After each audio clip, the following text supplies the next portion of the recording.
This is Bizz Beyond the Suit. So welcome once again to Bizz Beyond the Suit. I'm joined today by the wonderful Phoebe Leach, and Phoebe is the Local Government and Communities South Regional Director for Mace. And I'm thrilled to have you here today, Phoebe. Reading through your bio, I'm just inspired, and I can't wait to find out a little bit more about you. I'm just wondering, should we start at the beginning, during your childhood, which just sounded fascinating. Tell me a little bit about that. Lots of travel, a very interesting dad. Well, tell me more. Thank you very much, Kate. It's a real pleasure to be here with you today. What a fabulous place we're in, and what a gorgeous day it is too.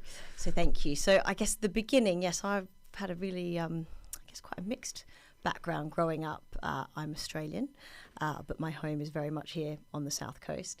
I was born in Thailand. Mm-hmm. My father was then a journalist, so where we are today in this recording studio is something that's not totally alien to me as a kid growing up.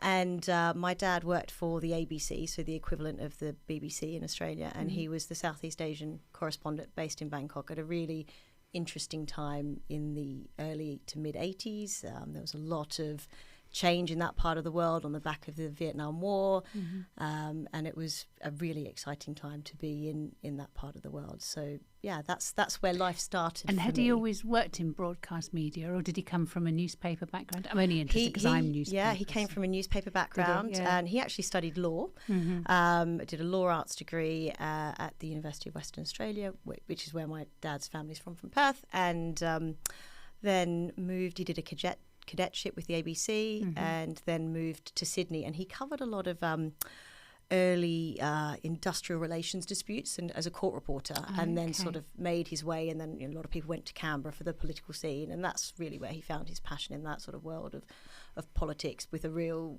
Asian lens focus, which then went on to influence the latter parts of his career as well. Yeah. But it was a fascinating time. I mean, I spent a lot of my childhood in and out of Parliament House with ministers, politicians, fellow journalists, that sort of thing. Have been really influential. And what about Mum? What was your Mum? So Mum's story is amazing, actually, and probably didn't come across that much in my bio. But my mum is adopted. We think her biological parents were French-Iranian. She was adopted in Melbourne. And she grew up in a tiny country town 3 hours north of Melbourne called Tungamah, 300 people. Wow. And you can imagine she, with that sort of heritage, she looked quite different to the other kids in the town. Her mother was one of 16, so she had cousins coming out of her ears. Wow. And then she sort of escaped the bush, and she went on to become a Qantas flight attendant and travelled all over the world, and has the most wonderful stories from Tehran to Delhi to New York, playing tennis with the Rockefellers, all sorts of. She sort of epitomised that sort of 70s flight attendant persona, as you could imagine. So I guess my parents came together with a real love of international travel, a curiosity about the world around them, and they were posted to England through my mum's posting, actually, in the 80s before they went to Bangkok with Qantas. So they lived in Chiswick. So that's probably part of how I've ended up here as well, because they were here in the 80s too. Yeah. So, they were in Canberra. Actually, they met in Sydney, got married in Sydney, and then went to Canberra to work in Parliament House for Dad in the press corps. And then Dad was posted to Bangkok, and they were there for 4 years and loved it. Yeah. From Bangkok, they came back to Canberra. And Dad then did a sideways move into what's effectively the Foreign Office here. So he went into the equivalent of that in Australia, and then the postings kind of rolled out from there. So from Canberra, we went to the Philippines, to Manila. Again, a really interesting time. The Philippines had a dictator for 30 years. They had a big people revolution, so we lived there in and around that time. By that stage, there were 4 children, so I'm one of 4 girls. So sisterhoods are really to my heart. And loved it there. Really amazing experience living in the Philippines. Saw lots of things to do. Lots of wonderful. I'm just imagining that you were allowed to sort of run wild a little bit, and really enjoy the environment around riding our you. bikes up and down the street, all those sort of childhood things that are probably a bit different now. We had a lot of lovely freedoms, very outdoors based childhood, playing tennis, swimming all the time. I went to a French primary school as well, and I think that sort of harps back to my mum's background, being adopted and thinking that her heritage had been French Iranian. She was really adamant that the four of us would go to French schools, which was a bit of a gamble when neither of your parents speak French. So we kind of battled through it. But it was an amazing experience. And then from the Philippines, always when you're on these postings, you go back to Canberra, do some time. They put the stamp back on you to make sure you know where you're from. And then we went to Turkey, which for me was probably the most formative place that I lived in. It formed a lot of my passions and interests are really grounded in that time there. I think Turkey was just the most amazingly exciting and was society. that Istanbul? So we lived between Istanbul and Ankara. Dad was posted to Ankara, but because of consulate and embassy functions, we spent a lot of time in Istanbul. And Ankara had the fascinating Anatolian civilization background, and then when you went into Istanbul, you saw all those rich Byzantine, Greco-Roman, Ottoman roots that were just everywhere. And it just feels so different, doesn't it? I remember going on a press trip to Istanbul and waking up in the morning and it's just like, wow, I really am somewhere completely different. And it's, food, the people. Stunning, isn't it? It is just...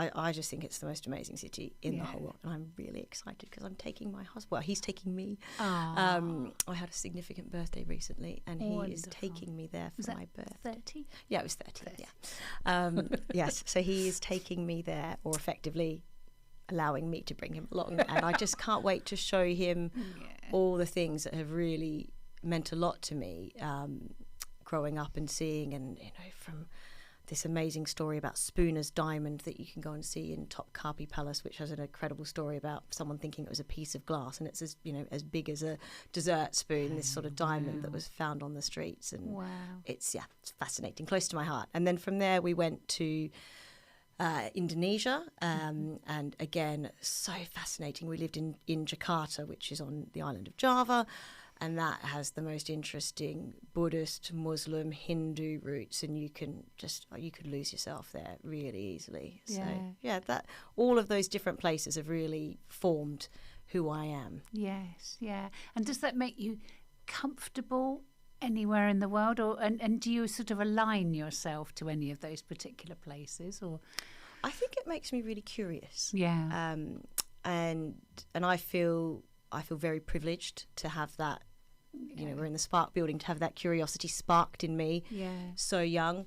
I feel I've just got such an affinity to Turkey. I've never been back to the Philippines since we left. I would love to go back. It's quite trendy to go to Boracay and places like that, so maybe we could get there. I've been back to Indonesia a few times. It's very accessible for Australians to get there, and I've been back to Turkey quite a lot of times. So I think that's my heart is really in Turkey. And amazing to have that sort of that grounding and that foundation for your life, isn't it? For you to then sort of springboard on from there.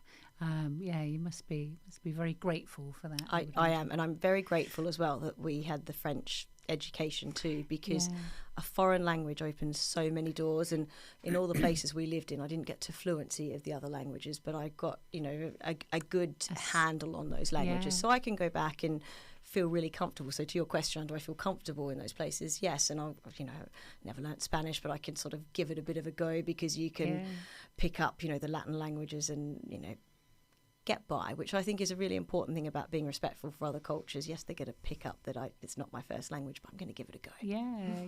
And that's good in and of itself, isn't it? So did you do that to baccalaureate standard then? French. French, So I actually at 11 went to school in Australia because of circumstances where we were living. It just, my parents wanted to give us some regularity of education, but I would go back to where we lived 4 times a year. So that was a big actual adjustment for me, because I'd never been to an English speaking school. And then I didn't do French for a few years, and then I picked it up exactly for the final 2 years. I didn't go on to do it at uni, but my older sister, she did. But I can get more than by in France now, or in any of the French speaking countries. Amazing. And so now you're based with your work in Winchester. And are you living sort of near the Winchester? Yes. So I came across from Australia. So I guess, I don't know, where do you want me to start? Maybe if I go to uni and then carry, because that sort of gets us to how I arrived here. So I, from all of that diverse travelling background, I had a real passion for buildings. And when I was thinking about what course I would do, I was quite creative. I thought, I think I'm going to study architecture, and I'm very competitive. And I remember my dad saying to me, if only I'd had the grades, I would have studied architecture. And this is, a man who did law, so I felt like, okay. So I was sort of like, do I want to be a journalist? Do I want to be a lawyer? Do I want to be an architect? I also loved archaeology, so all of these things spinning around in a young mind. Anyway, I went for architecture, and I loved it. I really thrived in the degree.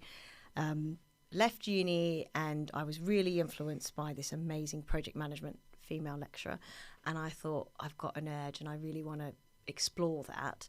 And there was an amazing regeneration project to deliver a new stadium in Perth, and I thought that's what I want to be doing. We had world leading architects, and I just thought it was the right opportunity for me it would be an amazing opportunity for me to build the foundations of my career on. Started there. I started in the job advert was very hard to decode. It was a site inspection officer, but I joined the dots, and I knew what the project was, and I thought, I don't care what the job is, I don't care what the title is, I just want to be there, and I'll work my way through it.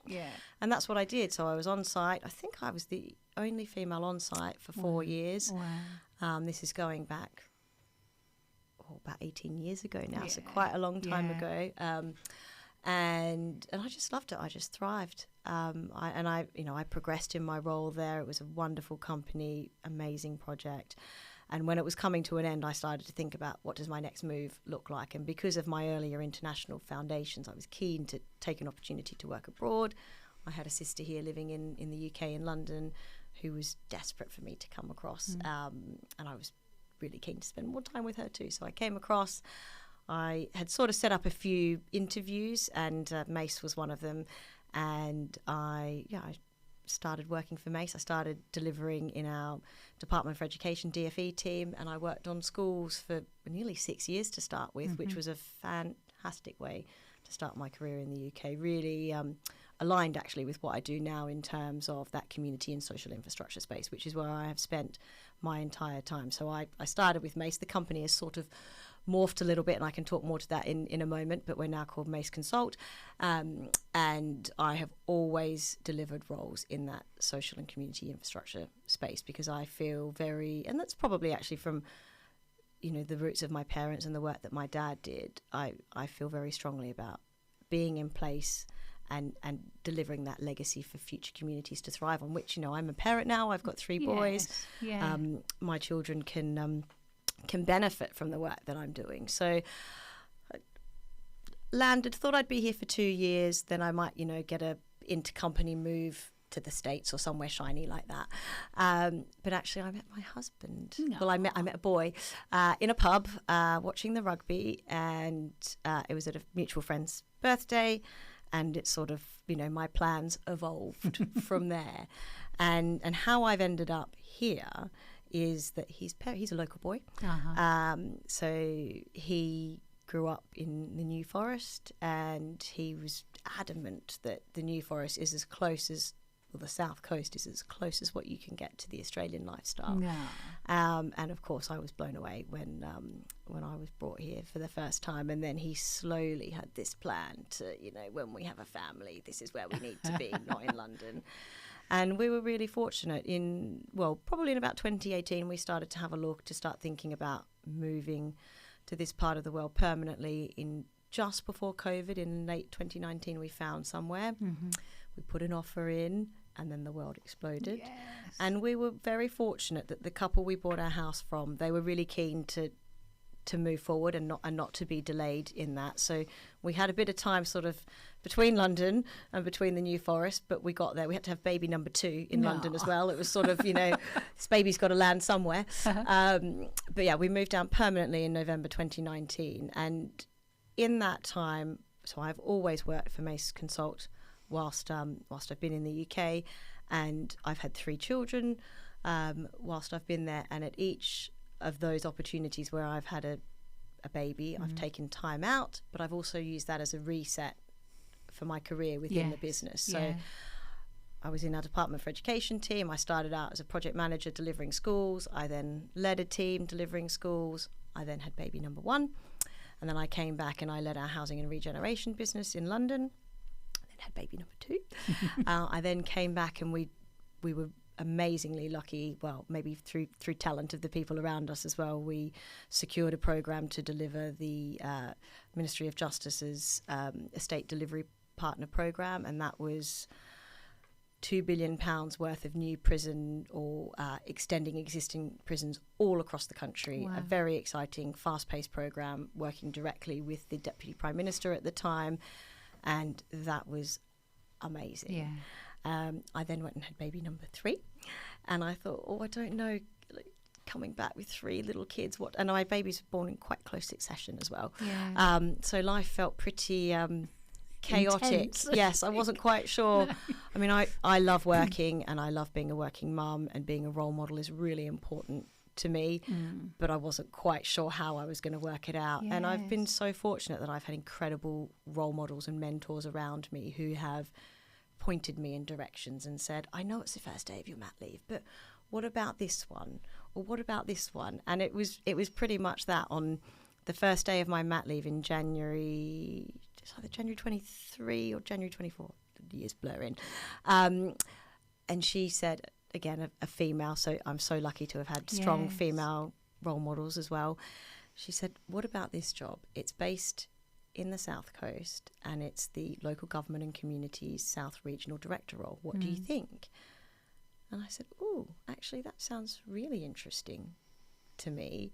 And so we explored it, and I interviewed, and we looked at the sectors that it would cover, the people that it would cover. I was already familiar with our Winchester office because I found any excuse to come and work from it. And so that's how I ended up where I ended up. So I started this role and actually the business was very understanding and accommodating. We agreed a plan where I would phase in whilst I was on maternity leave and having a bit of an extended carers leave period so that I could get through the summer holidays. Yes. And then I think I had 1 child actually in school, 1 in nursery, and then I had my village helping me.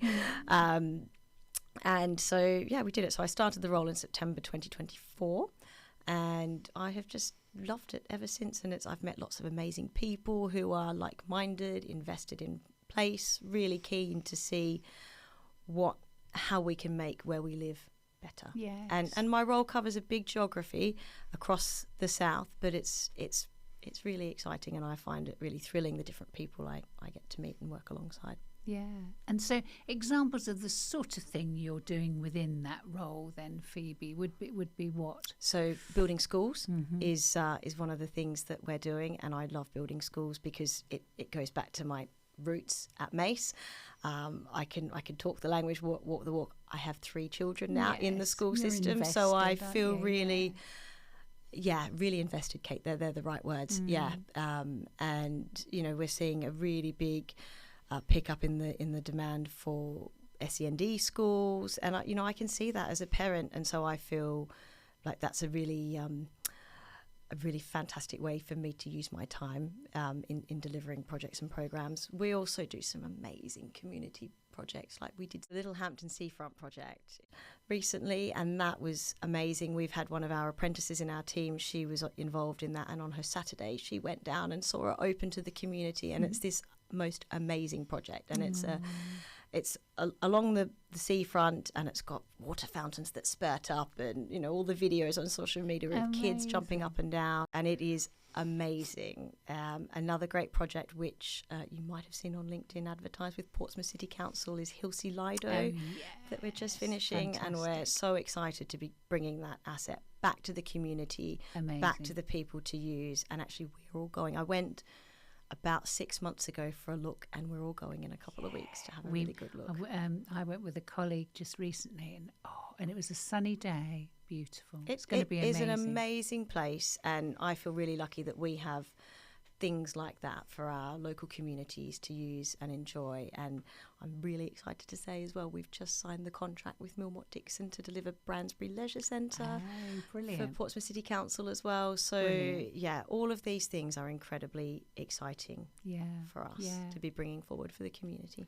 And it was interesting. I was on a action group call this morning with our Sustainable South group, and we were talking there about the importance of the environment around a building as well. And so you're not just, it's a responsibility, isn't it, to create that building and sort of take up space, if you like, but it's then thinking how it's going to work in its environment, isn't it? I mean, it's all key, isn't it?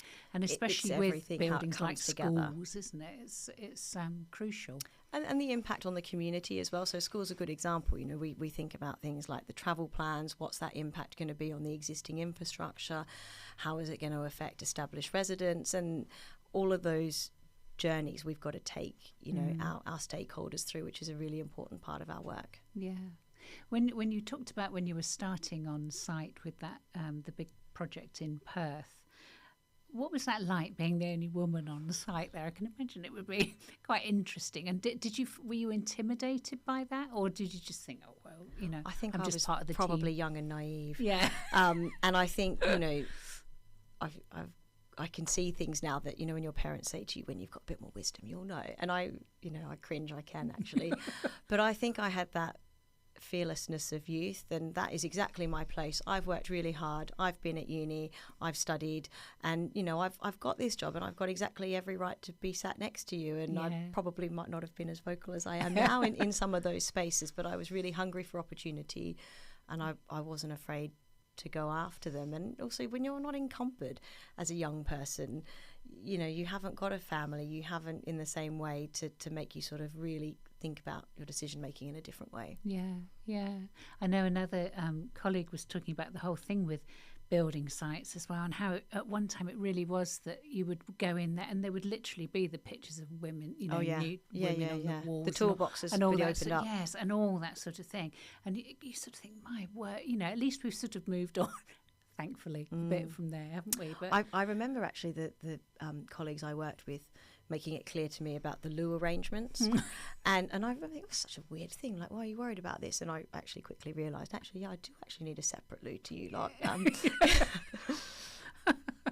Yeah, and yes, you know, as a young person, even at school, you would walk past a building site and the cat calling and the wolf whistling was quite common practice.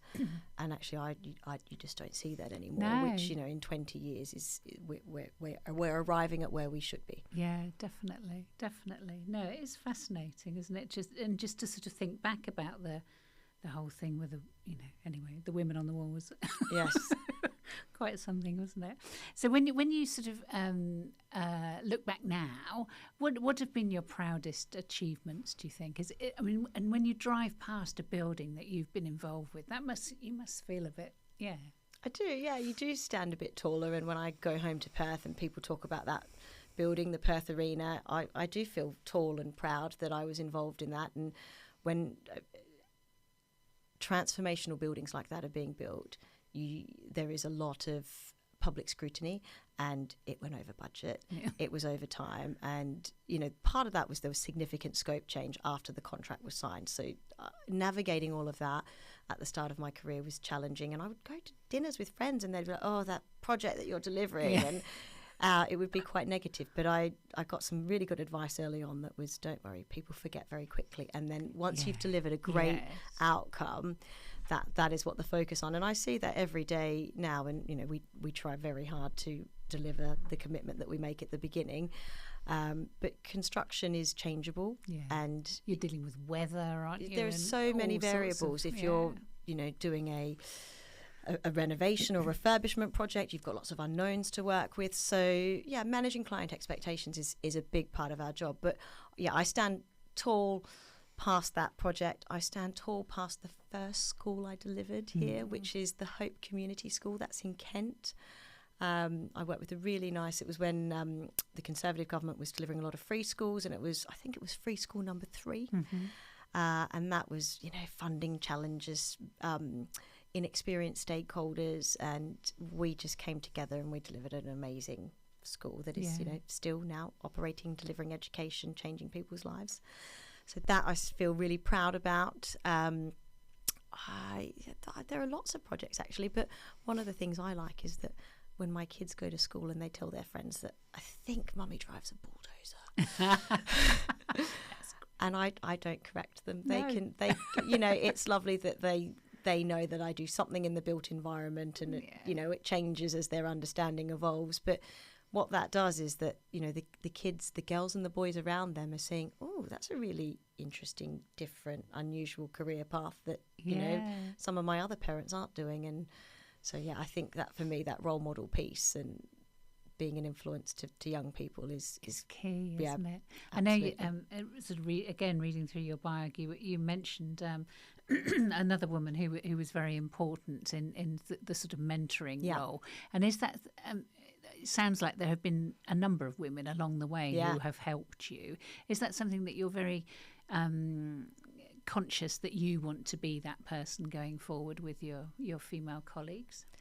I think having a conscious leadership shadow is really important, and I am very aware that I haven't arrived here. It's been a journey, and there's been lots of... I've helped myself. That it's the first thing, you've got to help yourself. But the second thing is align yourself with people who believe in you and can sponsor and support you. And Caroline Lassen has been a huge support and influence to me in my career, and she's another local woman. She lives in the New Forest too. By total accident, we moved at the same time, but she's been a huge influence for me. And Mace as a business, in its new guise as Mace Consult particularly as well, has evolved how it looks. There are strong female leaders at that top table, so that, for where I sit, that is so encouraging, and for the other women around me, that's hugely encouraging as well. We've got a female Europe MD with Zoe Price. Louise Sunderland has joined the business as our Cities and Places lead. I have a new business unit director with Lucy Carraz.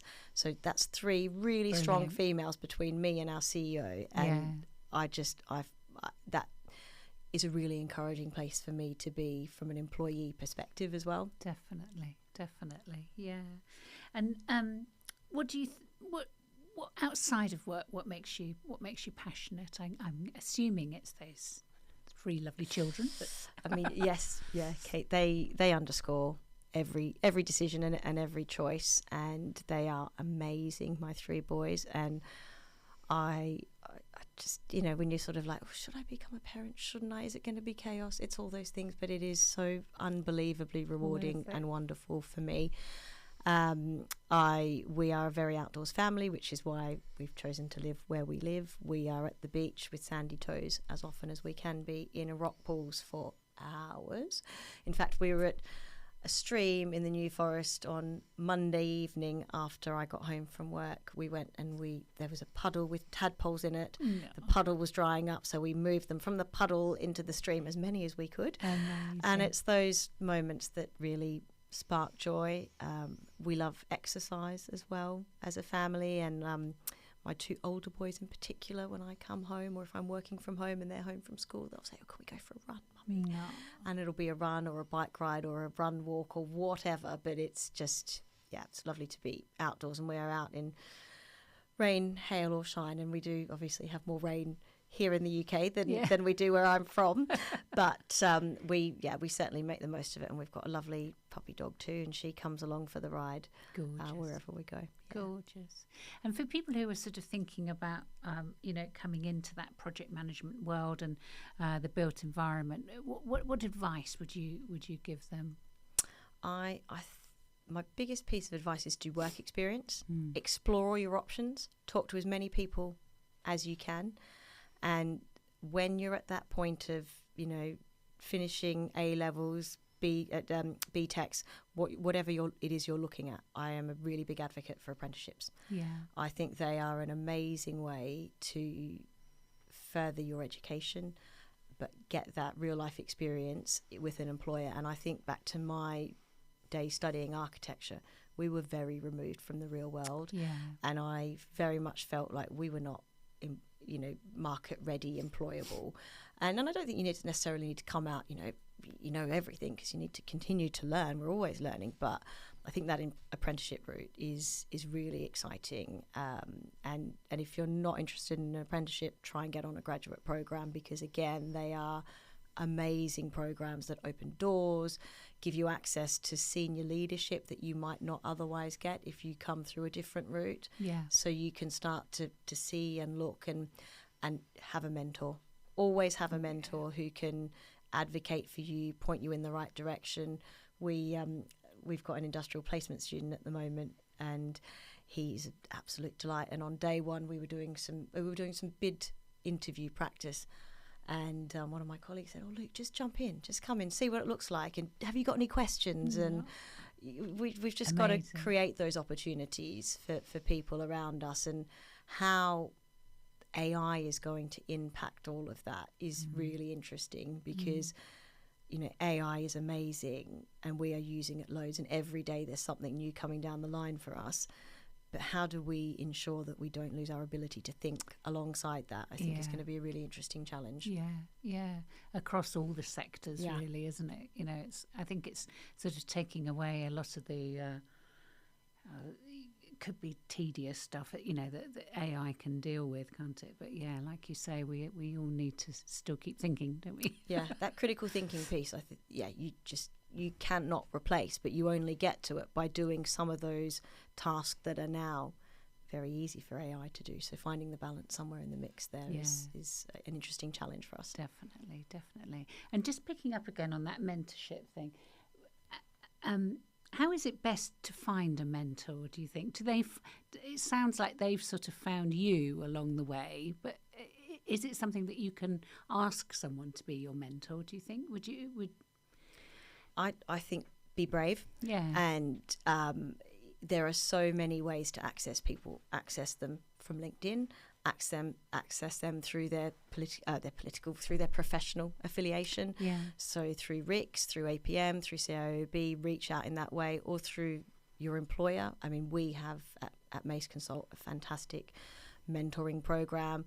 Or just ask someone, if you meet someone at a networking event and you think, "Oh, you're quite interesting, I'd like to know a bit more about you," be brave. Yeah. That's what you've got to do, though. And I think also think about that relationship and what you want to get out of it, but also what the person that's mentoring you can get out of it, because it is two-way. And actually, about 5 years ago, we had a really fantastic reverse mentoring program, and I was on the pilot for that, and I learned so much from the person that mentored me. It was by fluke, another woman, and I learnt so much from her perspective that benefited me and the wider business. And I think we found that across the whole pilot, and it was really successful, and it's gone on to become a program that we've rolled out now as well. Excellent. And looking to the future, you mentioned that there have been changes with Mace. I don't know if you want to sort of touch on a little bit of what that has meant, and also professionally for you. What does the future hold, do you think? So Mace was founded in about 1990 as a consultancy business, and grew on to become a major tier one contractor and an international consultancy business. And that journey has served us incredibly well. We've done amazing projects that people will recognise: the London Eye, the Shard, the 2012 Olympics, and all through to the major central government projects that I talked about before. So like the Department for Education, the Ministry of Justice. But through time, we've recognised that we wanted to stand up two standalone businesses. So it was formally announced in July last year that there was an acquisition in play, with Goldman Sachs acquiring 75% of Mace Consult, with some of our existing shareholders taking on the other 25%. So as of about 4 weeks ago, we are now a standalone consultancy business, and it's really exciting for us to be on that journey. We've got incredible growth ambitions in the UK and internationally as well. And for us, that's meant that we have attracted some amazing new talent that I talked about before. So Zoe Price has become our new Europe-wide MD, who is a phenomenal leader. And we will have all of the weight of Goldman Sachs behind us as we explore new opportunities and a way of evolving our business into, the next step as a world-leading consultancy business. Exciting, and great for you as well, I guess, being part of that. Yeah, it's that business transformation is exciting. I've not experienced it like this before. So, the learning you get as well, being on that journey is really exciting. How can we do things better for our clients, better for our people? They're the priorities that we're really focused on. Fabulous. Thank you so much, Phoebe. It's been fascinating. And thank you for joining me today. Pleasure, Kate. Thank you for having me today. Not at all.